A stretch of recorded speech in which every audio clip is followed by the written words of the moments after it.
Nakakatakot ang kidlat at madilim na langit. Ngunit sadyang dahil ito sa kalikasan at hindi natin ito maiiwasan.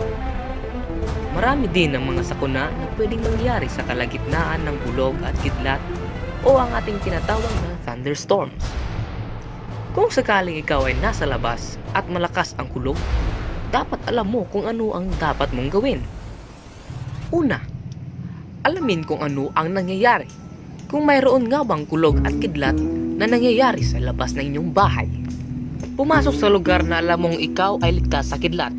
Pumasok ka sa bahay nyo, sa grahe, sa opisina, sa kwarto, o sa CR ng inyong bahay, sa CR ng kapitbahay.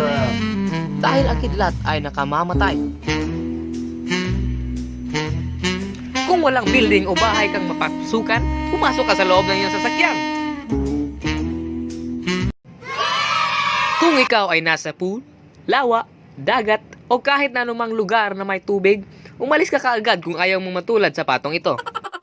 Umiwas sa mga metal na bagay tulad ng mga gate o mga tubo kapag ikaw ay nasa labas at nagkakaroon ng kulog at kidlat.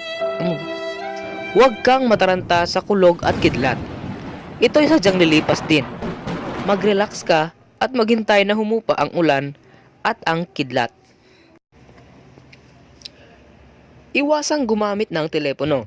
Kung kinakailangang tumawag, gawin iyon ng madalian hanggat maaari. Bunutin ang koneksyon ng radyo at telebisyon sa antena sa labas ng inyong bahay. At i-disconnecta ang mga computer modem na pinagmumulan ng kuryente. Pagkatapos ay lumayo sa mga kasangkapang di kuryente. Alright. What is a thunderstorm? Thunderstorms form from unstable air. Humid air gets heated by the sun, and when it's warm enough to rise, these big rising motions move the air around it, creating turbulence. How a thunderstorm works. Hot humid air rises into the cool, thin air of the upper atmosphere.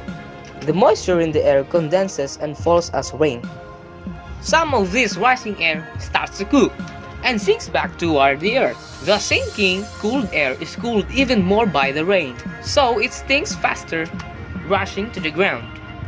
At ground level, the fast-moving air splats to outward, making it wind. As global temperatures rise, storms will start to change. Most storms won't be deafening, but severe storms will become more severe.